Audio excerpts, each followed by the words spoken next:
So I was asked to speak this morning about my take on generosity.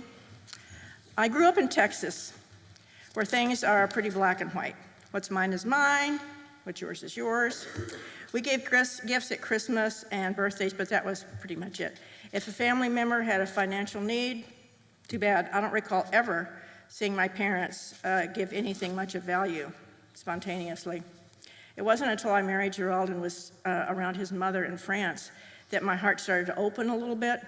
She would give money to people on the street, saying that they just needed a petite douceur, which I think means a little kindness. Back in the US, we began attending a church that taught about tithing. We tried hard to come close to tithing 10%, but as a family with 4 young kids, it was pretty hard to do immediately. Over time, we got a little closer. One story that changed my heart towards generosity was a long time ago at a party. A woman was wearing a pretty necklace, just costume jewelry, and when another woman admired her necklace, she just took it off and gave it to her. Wow, I'd never seen anything like that. I'd never thought of doing something like that. I tried the same thing at a dinner party years later, and the woman, she took my necklace. She actually took it. I really missed it, but it did change my heart.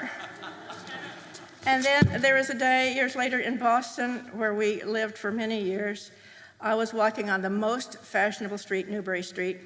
Rain was pouring torrents.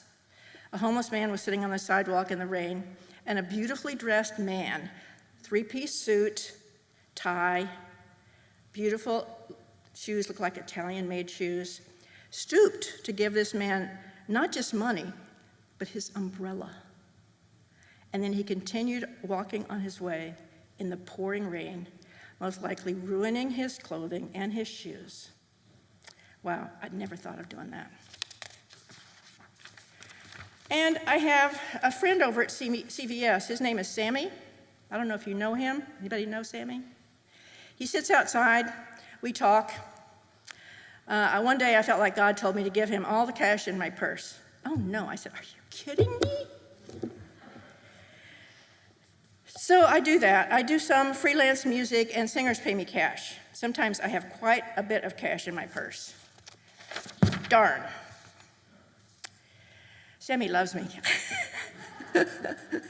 One time I gave Sammy some cash and he said, thanks, Mom. He calls me Mom. And I said, well, not really, it's not mine. His eyes got all big and he said, oh, Mom, you shouldn't have. And I said, yeah, you know, it's not mine. And he said, oh, Mom, you shouldn't have done that. Then I realized he thought I had stolen it.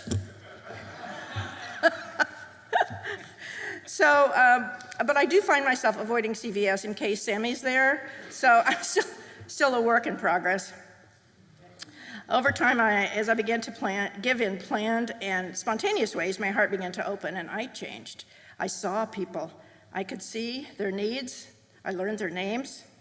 I experienced the joy of giving and coming face to face with my blessings. It changed me.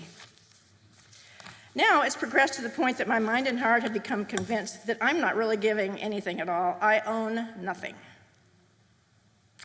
Not my belongings, my children, my home, my money, my car, my beloved dog, Brioche, my piano. I love my piano. I have a beautiful piano. My husband. Everything is not mine. So I'm in the process of learning not to cling to these things and not to discern if it's worth it to give, but to move at the prompting of the Holy Spirit. After all, what have I got to lose? Nothing is mine anyway.